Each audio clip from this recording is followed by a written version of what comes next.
Shalom Ubrachá. Nossa aula de hoje é sobre a festa da primavera. Por isso todas essas flores na nossa moldura, a festa de Pesach, que por um lado tem pessoas que esperam o ano inteiro pela festa de Pesach. Por outro lado, contar para vocês uma história verídica que aconteceu logo depois da Inquisição. Nós sabemos que 100 anos depois da Inquisição já tiveram grandes problemas para reconhecer quem é judeu e quem não é, para alguém provar que ele é judeu. Inclusive, o Maurício de Nassau, quando tinha a comunidade holandesa em Recife, no ano de 1630, era a colonização holandesa, o Maurício de Nassau recebeu uma carta do governo da Holanda, que ficava naquela época em Haia, e eles escreveram explicitamente, essa carta está no livro da USP, traduzido para português, escreveram explicitamente que é permitido para os judeus professarem a religião judaica, mas é proibido para eles converterem cristãos ao judaísmo. E receberam uma reclamação que a sinagoga de Recife está fazendo conversões, e na reclamação eles detalharam tudo, inclusive o mikveh. E o Maurício de Nassau respondeu que eles não estão convertendo cristãos, esses são judeus portugueses que foram convertidos à força para o cristianismo e estão se convertendo de volta. Eles nunca foram cristãos, nunca vão ser cristãos. Eles foram convertidos ao cristianismo à força e estão se convertendo de volta. Para eles, a resposta foi boa. Mas para nós temos uma regra. Se a pessoa provou que ele era um judeu português e que ele está voltando para o judaísmo, então não precisava de conversão. E isso mostra que 130 anos depois da Inquisição, já ninguém conseguia provar o que ele era de verdade. Então tinham que fazer essa conversão. E teve um caso desses. Uma família que chegaram para o rabino e falaram que eles são judeus portugueses da Inquisição, cristãos novos, e tem que provar que eles são judeus e trazer provas daqui, provas de lá, provas daqui, provas de lá, e ficaram o ano inteiro tentando provar, até que conseguiram. Aí o rabino falou: vocês são judeus. Aí a mulher falou: mas rabino, você teria como guardar o seu psak e dar esse psak só depois de Pesach? Então, teria como considerar a gente judeu só depois de Pesach? Por enquanto deixa a gente igual, hein? Depois de Pesach você fala que nós somos judeus. Agora, o detalhe importante dessa história, aqui é o limpador de câmera. Detalhe importante dessa história é assim, que toda mulher judia tem uma doença psiquiátrica que só pega mulheres judias. Essa doença é chamada de Pesachfobia. Pesachfobia quer dizer pânico de Pesach. É síndrome de pânico conforme vai se aproximando da festa de Pesach. O pânico vai ficando maior. E o principal problema é a ignorância em relação à festa. Ou seja, o que é Hametz?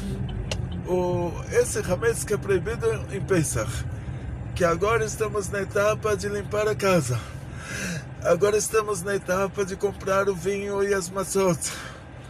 E o que vem a ser esse Hametz que a gente está limpando, que a gente está procurando atrás dele, que a gente está no desespero? E morei em Israel 24 anos, fui professor lá, estudei na Yeshiva, depois fui professor no Heider.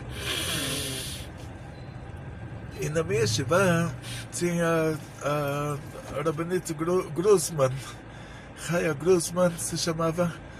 Ela, Deus me livre, ficou com aquela doença.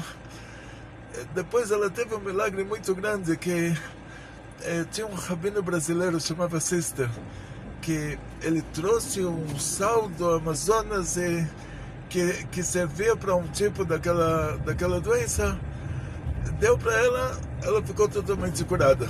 Mas essa história, uma história que eu presenciei naquela época. Ela estava com aquela doença, os médicos tinham falado que ela não iria sobreviver, que ela já estava com dias contados, e ela estava então limpando a casa para Pesach. Ela falou, ela não quer deixar esse mundo sem que a casa esteja totalmente limpa para Pesach. O marido dela, a gente chamava ele de Rav Monke Grossman, ele era o nosso Rosh Hashiva.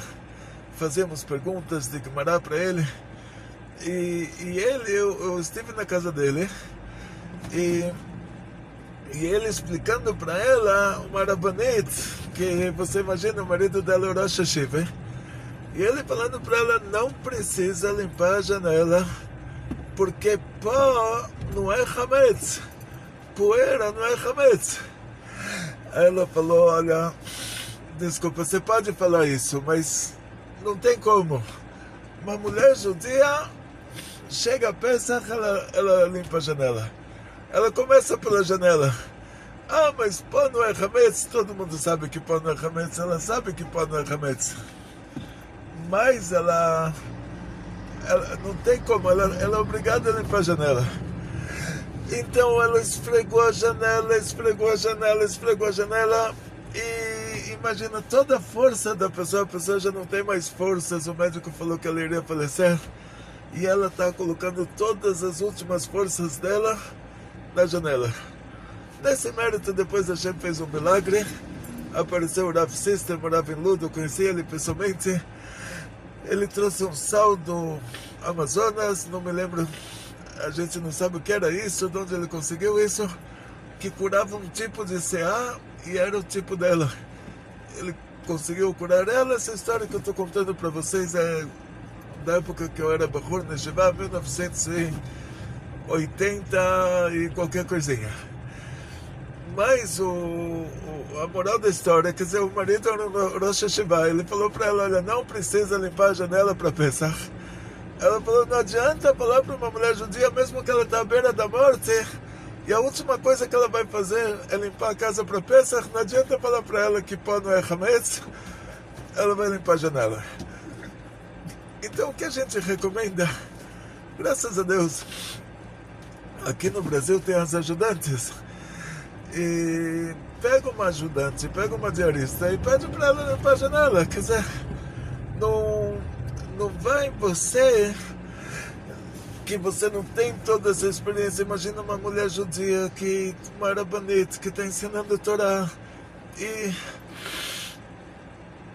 e ela, para segurar numa vassoura, ela tem que se esforçar. Quer dizer, para ela é fácil traduzir um texto do aramaico para português, do hebraico para português.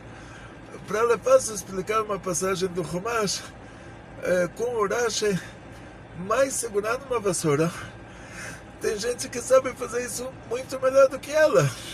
Então aqui no Brasil a gente pode se dar esse luxo. Em Israel, Estados Unidos é um problema sério. Mas aqui no Brasil, estamos em um país que você consegue uma diarista. Em Israel, Estados Unidos, você paga por hora uma fortuna que já vale mais a pena a mulher fazer sozinha. As casas são menores, então é mais rápido. Aqui no Brasil as casas são mais largas, mas aqui a gente tem ajudante. Então, isso é a primeira coisa, quer dizer, não entra no desespero. A gente vai se focar no que é chametz de verdade. O que é chametz, o que a Torá determina que é chametz. Quando a Torá falou pra gente que não vai ser visto, não vai ser encontrado nenhum chametz com nenhuma família judia, então a Torá está te dizendo explicitamente que se tem um chametz de alguém que não é judeu, que está dentro da sua casa, aí não tem problema.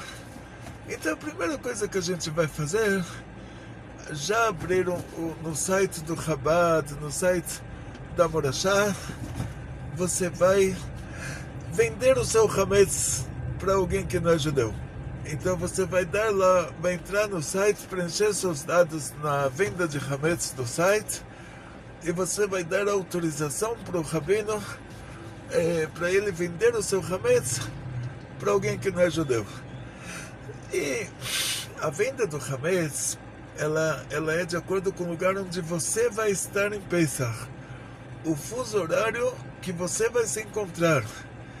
Então, é um problema sério se você vai no meio de Pesach, se você vai viajar de um país para o outro, aí você tem que fazer uma venda personalizada.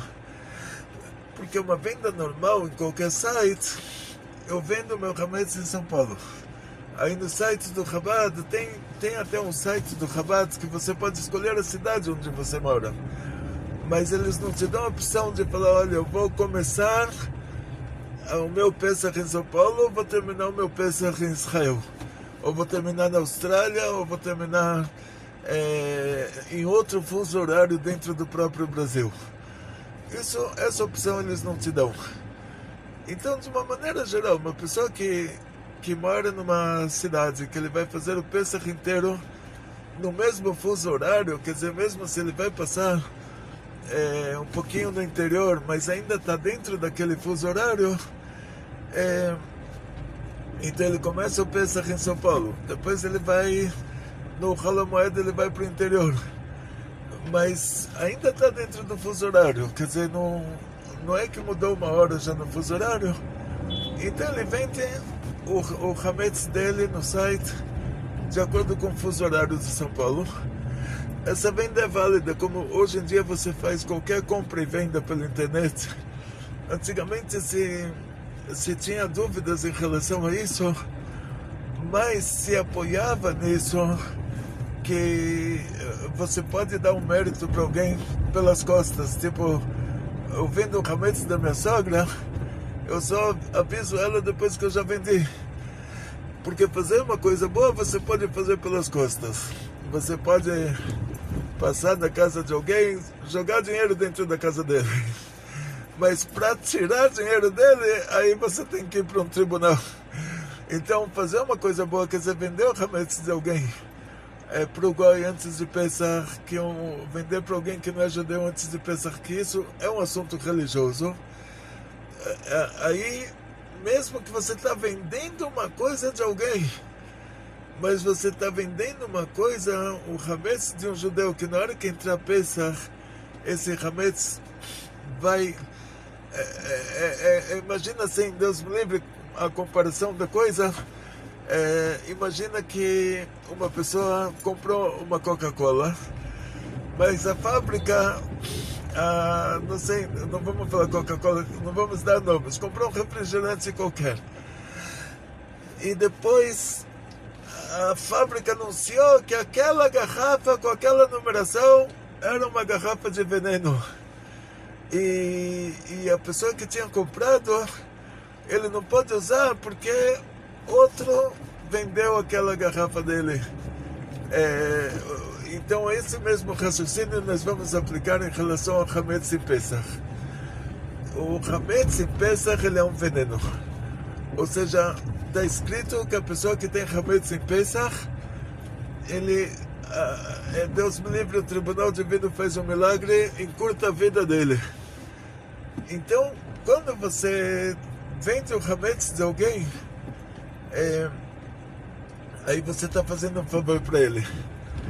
Então, por isso que você pode vender o hametz de outra pessoa sem a pessoa saber e avisar depois. E por isso que não teria problema em vender o hametz pela internet. Essa seria a base. Agora, o que vem a ser hametz? A pessoa fala, hametz é pão, não pode ter pão em Pesach. Não, hametz, ele tem 5 cereais que pela Torá são considerados cereais que se tornam hametz. Que o primeiro deles é o trigo.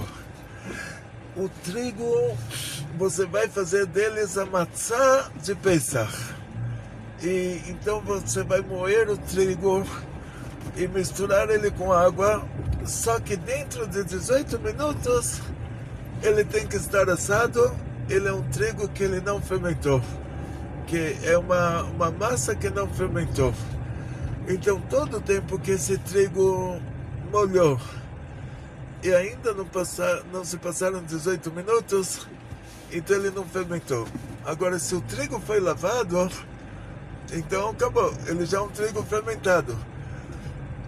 Por isso, no Brasil, a gente não tem como comprar uma farinha e fazer disso uma matzá para Pesach. Porque esse trigo já foi higienizado, já foi lavado, já no próprio moinho. Para não desgastar o moinho, o governo permite colocar um pouquinho de água na moagem. Então, farinha que você compra no supermercado, ela é chametz. E você tem que vender ela com chametz. Então, todos esses 5 cereais, que vão ser o trigo, a cevada, a espelta, a aveia, trigo, cevada, centeio, espelta, a aveia.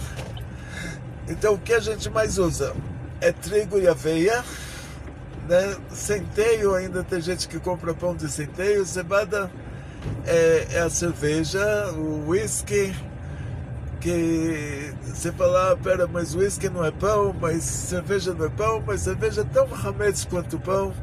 O whisky é tão chametz quanto pão. No whisky tem malte, na cerveja tem a cevada. A vodka russa, a vodka ucraniana, agora não pode discriminar. Agora, quando você fala alguma coisa russa, você tem que falar ucraniana também, porque senão, Deus me livre, está discriminando. Então, a vodka ucraniana e a vodka russa, elas são feitas de trigo. Então, aquilo é chametz, 100% chametz.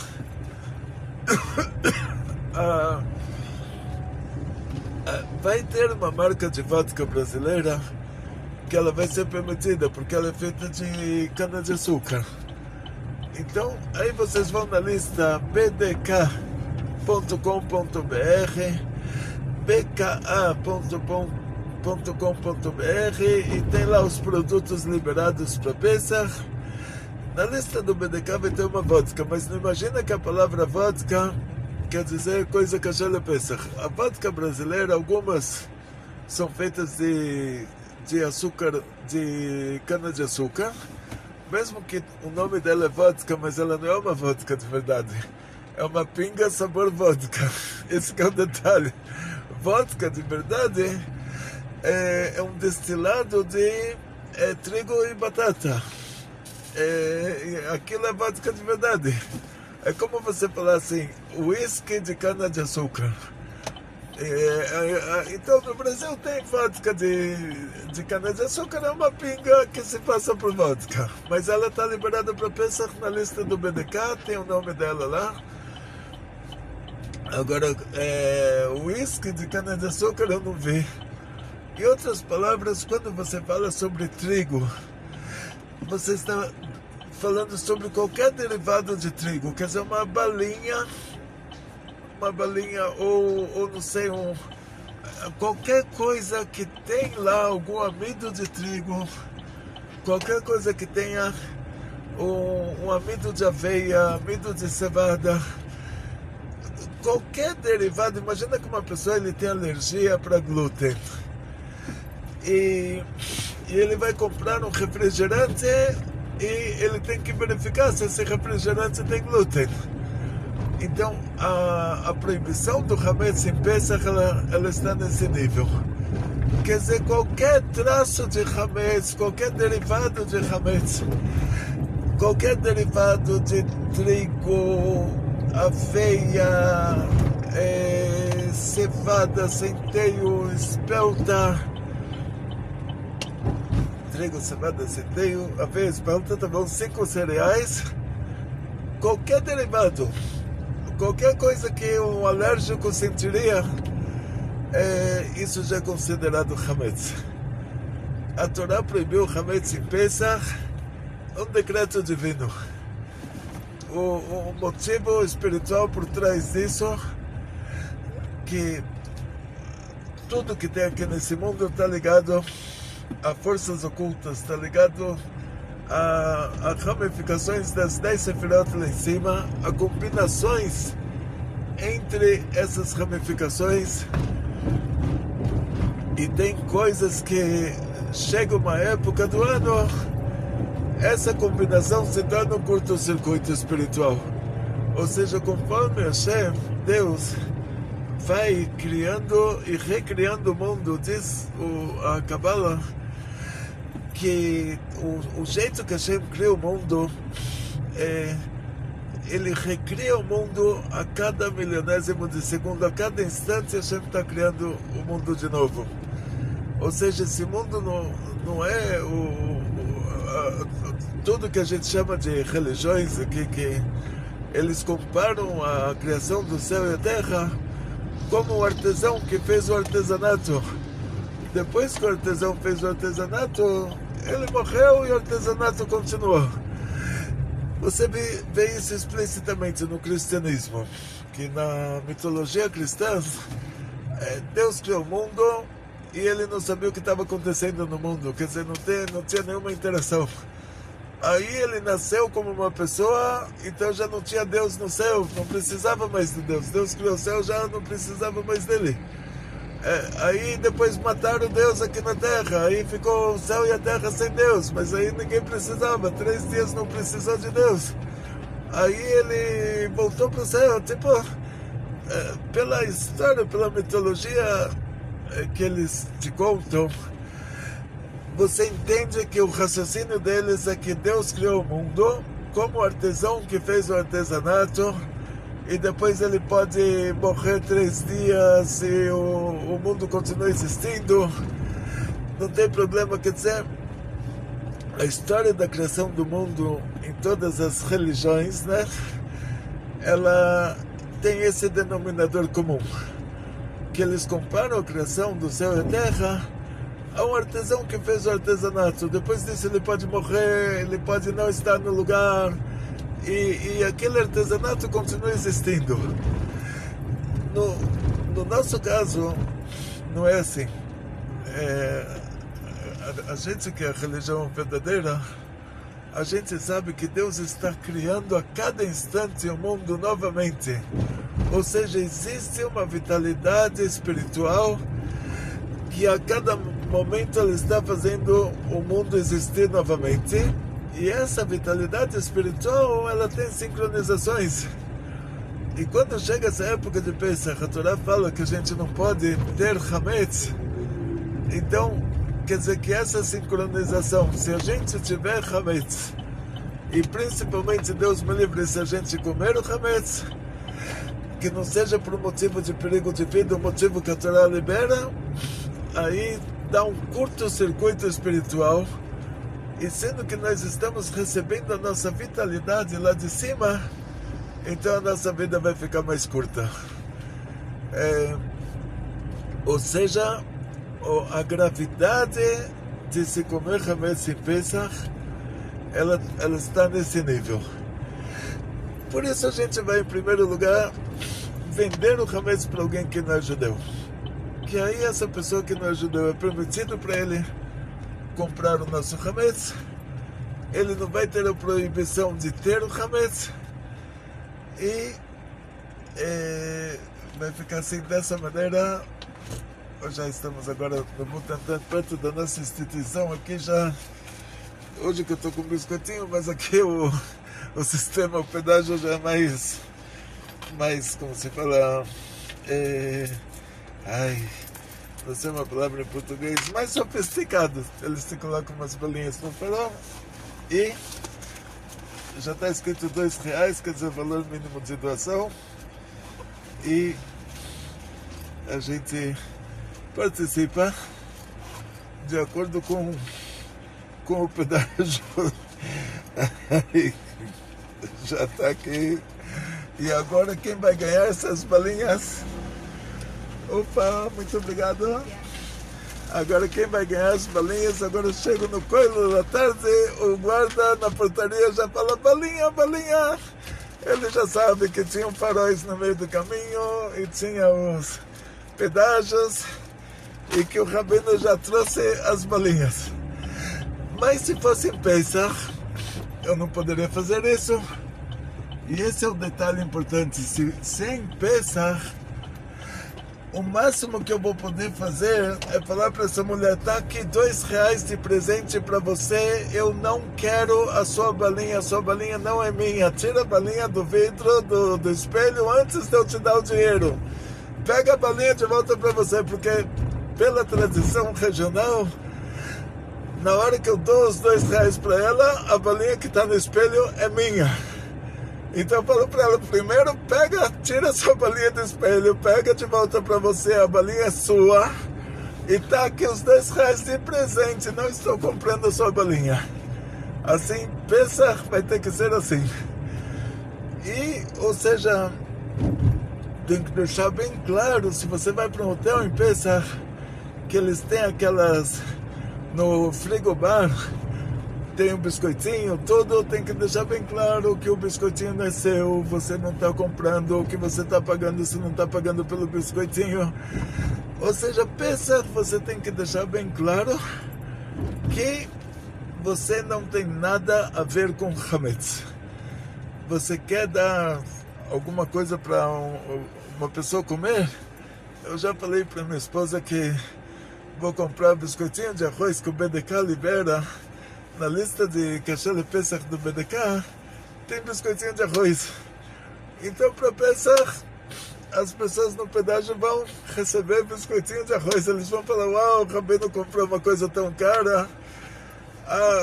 Mas isso, desculpa, agora mais um detalhe, não é antes de Pesach, já que vão receber biscoitinho de arroz no próprio Pesach, não posso dar nem biscoitinho de arroz.